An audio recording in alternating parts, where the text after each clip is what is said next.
No vídeo de hoje eu vou te contar quais são 4 investimentos que eu acredito que vale a pena ter na carteira nesses tempos aí de recessão econômica. E ao final do vídeo eu vou te dar uma dica extra que vai servir de bônus para você. Então vamos até o final.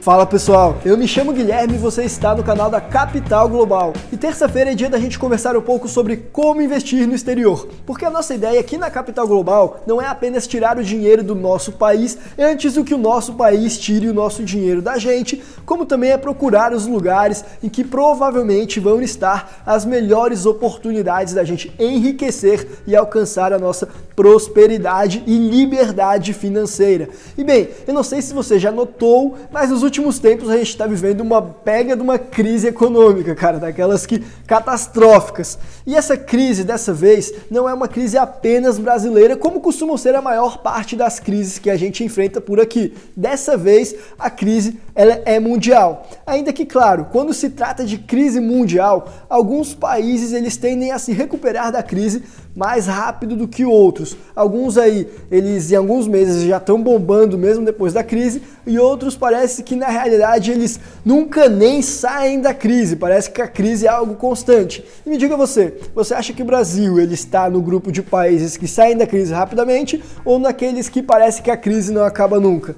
Pois é, infelizmente eu acredito que a gente esteja no segundo grupo. Mas a boa notícia é que em um mundo tão globalizado como o nosso, nós temos a oportunidade de deixarmos de sermos reféns das crises que o nosso país enfrenta e investir de forma internacional justamente para driblar esse tipo de problema. Então, se você gosta desse tipo de conteúdo, de investimentos, de empreendedorismo, de internacionalização, considere se inscrever aqui no canal, porque aqui a gente vai falar exatamente sobre isso. E também já aproveita e clica no botão do sininho, que é para ficar por dentro de todas as novidades, sempre que sair vídeo aqui da Capital Global. Então vamos lá, eu fiz uma lista aí de 4 investimentos que eu acredito que sejam interessantes para esses tempos de crise, mas não é necessariamente nessa ordem que eu vou te dizer. E o primeiro ativo que eu gostaria de comentar com você é o clica no like. Brincadeira, não é esse ativo, mas não deixe de clicar no botão de gostei para contribuir com o nosso trabalho. Afinal, o primeiro ativo, ele não é o like, mas é algo que eu gosto bastante, que é o ouro. Eu gosto tanto que eu já tenho vários vídeos aqui no canal falando sobre isso. Para ser sincero, a gente tem até uma playlist em que eu já te ensinei, inclusive, como comprar ouro sem pagar os absurdos impostos que a gente paga aqui no Brasil de forma 100% legal. Não deixa de conferir essa playlist também. Mas, resumidamente, eu gosto de investir em ouro porque já faz milênios, literalmente milhares de anos, que esse metal precioso funciona como uma excelente reserva de valor, de modo que ele é excelente como proteção contra a perda do poder de compra das nossas moedas, a desvalorização, tanto do real quanto do dólar. E você deve saber, nos últimos tempos, os bancos centrais do mundo inteiro, eles estão imprimindo dinheiro que nem doido na tentativa aí de estimular a economia. E a consequência disso, naturalmente, vai ser causar maior inflação. Portanto, o ouro vai funcionar aí como uma excelente forma de se proteger desse mal tão indesejado que nós não queremos, que é a inflação. E mais, aí você deve estar pensando qual que é a forma mais inteligente, então, de se expor a esse ativo, ao metal precioso. E na minha opinião, é por meio dos ETFs americanos, dos fundos listados nas bolsas de valores de Nova York e na Nasdaq que compram ouro, porque assim a gente consegue driblar diversa tributação que incide na hora que a gente compra ouro aqui no Brasil e consegue economizar, portanto, custos que são indesejados. E mais, lá a gente vai ter liquidez e todas essas outras vantagens. Se você está curioso, os tickers que eu considero comprar na hora que eu vou comprar ouro lá fora são o GLD e o SGOL. Mas não custa mencionar também que uma outra forma de você investir em ouro é através da compra de mineradoras de ouro, de empresas que exploram esse metal, que é a forma preferida do Warren Buffett, como a gente viu no vídeo passado, ele está investindo na Barrick Gold. E o segundo investimento que eu acredito que seja interessante mesmo nesses tempos de recessão são as ações de empresas. Isso mesmo, cara, ações de empresas. Mas não qualquer empresa não, apenas aquelas empresas que eu considero robustas, resilientes e antifrágeis e que também estão inseridas em setores que eu acredito que vão passar mais facilmente por esses tempos de crise. E aí talvez você me pergunte, Mas ações de empresas, cara, o que tá acontecendo? Tu tá maluco, Guilherme? Isso é muito arriscado. Ações de empresas são consideradas renda variável. Elas têm volatilidade e volatilidade é risco. Você não vai correr esse risco agora, você tá doido. Ou ainda vai ter aquele que me pergunte: Guilherme, eu realmente acredito que ações de empresas são sim um investimento bacana, mas comprá-las agora, nesse momento de bolha que nós estamos vivendo, conforme eu já vi, inclusive nos vídeos do seu canal, mas e se essa bolha estourar, cara? O que vai acontecer com os meus investimentos? Eu vou acabar perdendo muito dinheiro. E bem, eu vou responder o que eu acho sobre esses dois casos. Lembrando que eu não sou analista financeiro e tudo isso é a minha opinião. Respondendo primeiro, então, quanto a essa questão aí de que a volatilidade significa risco, de que ações de empresas são voláteis e, portanto, elas seriam uma forma arriscada de investimento. E a minha opinião sobre isso é que isso aí não passa de mito, cara, não passa de conversa fiada. E o pior é que tem muita gente renomada que faz essa confusão, que acredita que volatilidade é risco. E eu até entendo porque isso acontece, para ser sincero. O fato é que em papéis que têm maior volatilidade, você precisa ter maior controle emocional para manter a serenidade, mesmo naquele cenário lá em que ora você tá rico, ora você tá pobre, ora você tá rico, ora você tá pobre de novo. Não é todo mundo aí que consegue manter o controle emocional nessa verdadeira montanha-russa. E é por isso que muita gente acaba dizendo que volatilidade é risco e que quando um papel ele é mais estável, ele é menos arriscado. Mas isso aí não passa de um mito. Quer ver um exemplo? O que você acha que é mais arriscado? Um título de renda fixa emitido por o governo, sei lá, da Venezuela, ou então as ações de uma empresa que tem os rendimentos maior do que o PIB do Brasil, por exemplo? Qual dos dois papéis que você acha que é mais arriscado? Pois é, muito provavelmente você me respondeu que as ações das empresas são menos arriscadas do que o título emitido pelo governo da Venezuela, muito embora um deles tenha o rendimento fixo e o outro tenha o rendimento volátil.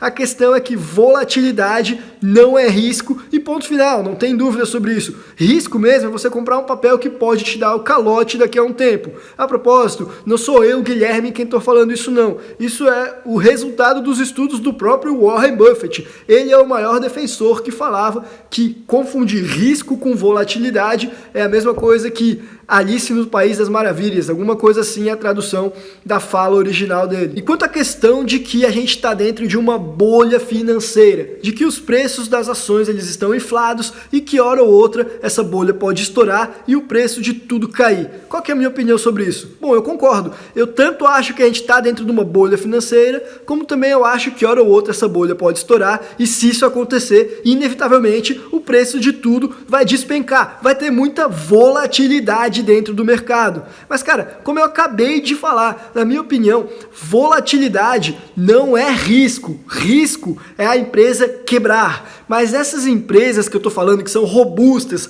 resilientes à crise, elas não vão quebrar mesmo que a bolha estoure, ou provavelmente não vão quebrar, porque são empresas aí que, diga-se de passagem, algumas delas já enfrentaram a crise de 29, já foram bombardeadas nas duas grandes guerras mundiais e mesmo assim continuam aí resilientes e crescendo década após década, ano após ano. Portanto, são empresas que eu acredito que mesmo em tempos de crise, mesmo que a bolha estoure, elas não vão quebrar. E se estourar a bolha, melhor, porque eu vou ter a oportunidade de poder comprar na baixa. Para mim, risco é o risco de eu tomar o calote. E certamente, algumas dessas empresas, na minha opinião, o risco delas darem o calote em mim é até menor do que o risco do governo brasileiro dar o calote em mim. Então, sob essa perspectiva, os títulos de renda fixa brasileiro, para mim, eles têm um risco maior até do que algumas dessas empresas. Claro, tudo isso precisa ser bem avaliado mais detalhadamente,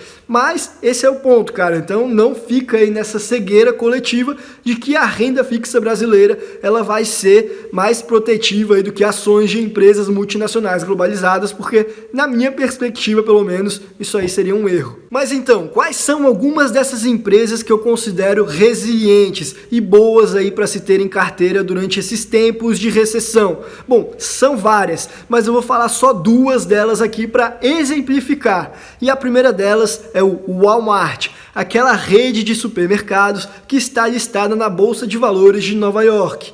E ela é interessante porque se nós pegarmos como exemplo a crise de 2008 para ver qual que é o desempenho dela, como que ela performa em tempos de crise. Crise de 2008 que, diga-se de passagem, a queda, na verdade, começou em setembro de 2007 e foi até março de 2009, então ela foi maior do que apenas o ano de 2008. Se nós pegarmos esse período para ver o Walmart, nós vamos ver que durante boa parte desse tempo as ações da rede de supermercado, na realidade, elas estavam subindo, cara. Mais precisamente, enquanto o mercado financeiro no geral, o S&P 500, já estava caindo desde setembro de 2007, o Walmart continuou subindo até pelo menos ali setembro de 2008. Só depois, então, que ele foi cair e mesmo assim, no final, ele ficou mais no positivo do que no negativo, enquanto a maior parte do mercado estava afundando. E um outro ponto de destaque é que o Walmart, mesmo durante a crise de 2008, ele se manteve consistente aí no pagamento de dividendos para os seus acionistas. Não houve corte nem diminuição aí na distribuição. Muito pelo contrário, na realidade eles até aumentaram a distribuição mesmo durante a recessão. E se você está se perguntando como é que está a distribuição de dividendos do supermercado nos dias de hoje, eles estão aí distribuindo cerca de 1,76% de dividend yield. E eu acredito que apesar dessa crise de agora, do mesmo modo que eles não cortaram lá na crise de 2008, eles não vão cortar na crise de agora e provavelmente também vão continuar constantes aí na distribuição. Até porque a empresa ela tá saudável, ela tá crescente. Hoje ela é uma empresa que rende $500 bilhão ano após ano. Ela é uma gigantesca, cara. É uma empresa aí de dar água na boca em todos os seus acionistas. O que não significa que eu vou estar comprando as ações dessa empresa agora. Até porque, se a gente for olhar a relação de preço por lucro dessa empresa, a gente vai ver que ela já está assim um pouquinho cara. Vai estar lá nos 20 e tantos. Eu gosto de comprar quando essa relação ela está mais baixa, porque daí a gente está com a bunda grudada na parede. Não corre o risco aí de comprar as ações muito altas. As ações do Walmart elas estão no seu topo histórico, diga-se de passagem, o que na minha opinião também já revela que ela pode estar com um preço um tanto quanto elevado. Como eu não entrei antes, eu prefiro ficar de fora, mas em todo caso eu estou observando atentamente porque eu acho que essa é uma empresa que tende a performar bem nos próximos anos, ainda que a crise perdure por mais tempo. E uma outra empresa que eu acho interessante para ter na carteira nesses tempos de crise é a Berkshire Hathaway, a empresa do Warren Buffett. E eu gosto dessa empresa porque ela faz a estratégia do buy the dip, do comprar os fundos de mercado. E aí nesses tempos em que o mercado está batendo alta atrás de alta, cara, ela fica só recebendo dividendos, guardando caixa, porque daí na hora que cair, ela vai ter bastante liquidez em caixa para poder fazer as compras das ações que ela quiser. E a consequência dela estar fazendo essa filosofia já há alguns anos é que hoje ela está com cerca de 138 bilhões de dólares atrás aí nas costas dela, só esperando tudo cair para poder comprar em uma melhor oportunidade. Sabe o que isso significa? Que essa é uma das empresas que mais vai se beneficiar caso essa crise se perdure por mais tempo e os preços das ações comecem a cair, porque aí ela vai ser uma das poucas que vai ter liquidez para poder comprar tudo na baixa, tudo na promoção e se beneficiar disso. Consequentemente, quem é acionista dessa empresa vai se beneficiar também. Dica-se de passagem, essa é uma empresa que eu pessoalmente já tenho sim na minha carteira. E mais, eu também acho que ela vai ser forte na crise, justamente porque, além desse caixa que ela tem ser uma excelente reserva de oportunidade, ele também serve como colchão para amortecer os impactos desses tempos difíceis, fazer com que a empresa sobreviva e consiga ultrapassar de forma mais tranquila essa fase que muitas outras empresas, infelizmente, não vão acabar conseguindo ultrapassar.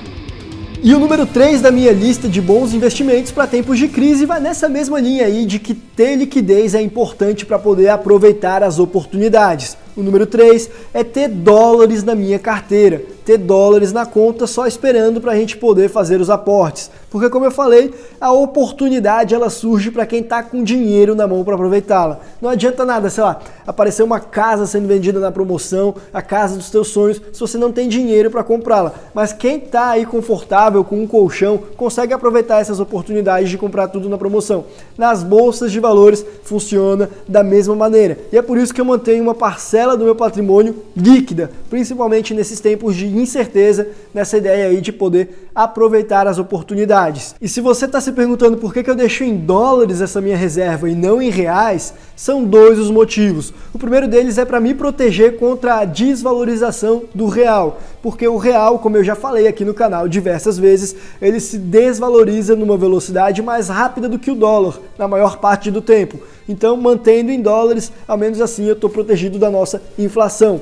E o segundo motivo é porque, como eu também já falei aqui no canal, eu invisto o meu patrimônio, a maior parte dele, em ativos listados nas bolsas de valores lá de fora. Portanto, eu já deixo provisionado em dólares desde agora. Ainda que eu vá ter esse gasto, vou comprar essas ações só daqui a um tempo, eu já deixo em dólares, porque aí eu não estou exposto aí à desvalorização da nossa moeda. E o quarto investimento que eu acho interessante nesses tempos de recessão veio para bugar a cabeça de muita gente que acompanha a Capital Global há muito tempo e que sabe que eu sou incrédulo com os governos de qualquer país. Justamente porque o número 4 são os Treasuries. E se os Treasuries, você não sabe o que são os títulos da dívida pública do governo americano. Mas calma lá, cara. Deixa eu me explicar. Eu continuo acreditando que o pessoal sobrevaloriza a segurança dos títulos de dívida pública de governos, principalmente o de governo brasileiro. Como eu acabei de falar nesse vídeo, e eu também já falei num outro vídeo chamado 3 mitos sobre investimentos que não contaram para você, que eu vou deixar aqui no izinho que você precisa conferir.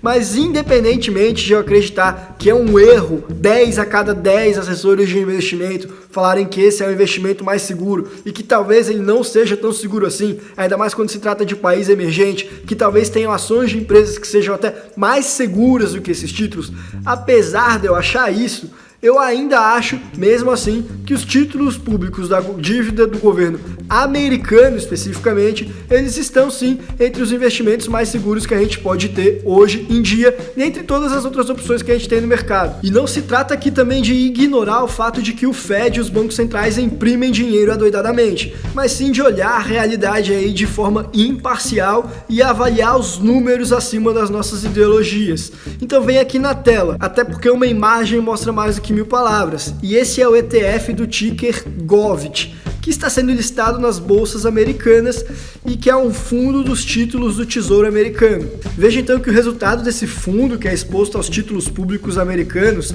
ele já é crescente aí desde tempos que, na realidade, antecederam essa crise de agora. Veja que é algo muito semelhante com o que acontece com o ouro, por exemplo, que é um ativo que é quase unânime que ele é uma forma de proteção por excelência. Ou seja, do mesmo modo que acontece com o ouro, a gente vai ter essa alta como um reflexo dessa procura que os investidores estão tendo por esse ativo como uma forma de se proteger aí essa crise que a gente está enfrentando.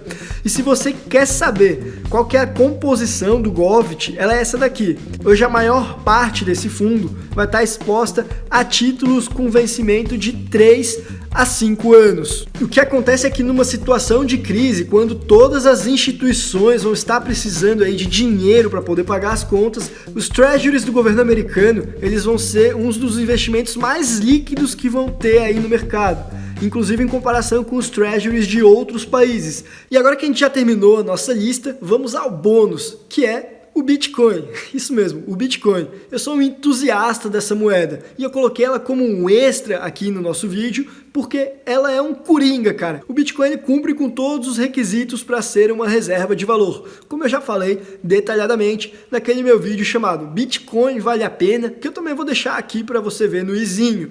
Mas o que eu quero dizer é que, embora ele cumpra com todos os requisitos, ele não cumpre com apenas umzinho deles, que é justamente o tempo. Para uma reserva de valor ser consistente, ela precisa se provar como consistente ao longo do tempo. E aquilo que o Bitcoin ainda não tem é justamente isso. Mas o tempo provavelmente tratará de resolver esse problema. Só que enquanto isso, é muito incipiente a gente falar com todas as letras que o Bitcoin ele é uma reserva de valor já. Ele tem tudo para ser, mas só o tempo dirá se ele realmente será. Eu acredito que vai, porque como eu falei, eu sou um entusiasta e nós iremos aguardar ansiosamente para ver. Agora, se ele vai ser agora um ativo como proteção para a crise nesses tempos de recessão ou não, a gente vai precisar pagar para ver. Façam as suas apostas. Eu já fiz a minha. Mas por esse vídeo, a gente fica por aqui. Um abraço e até a próxima.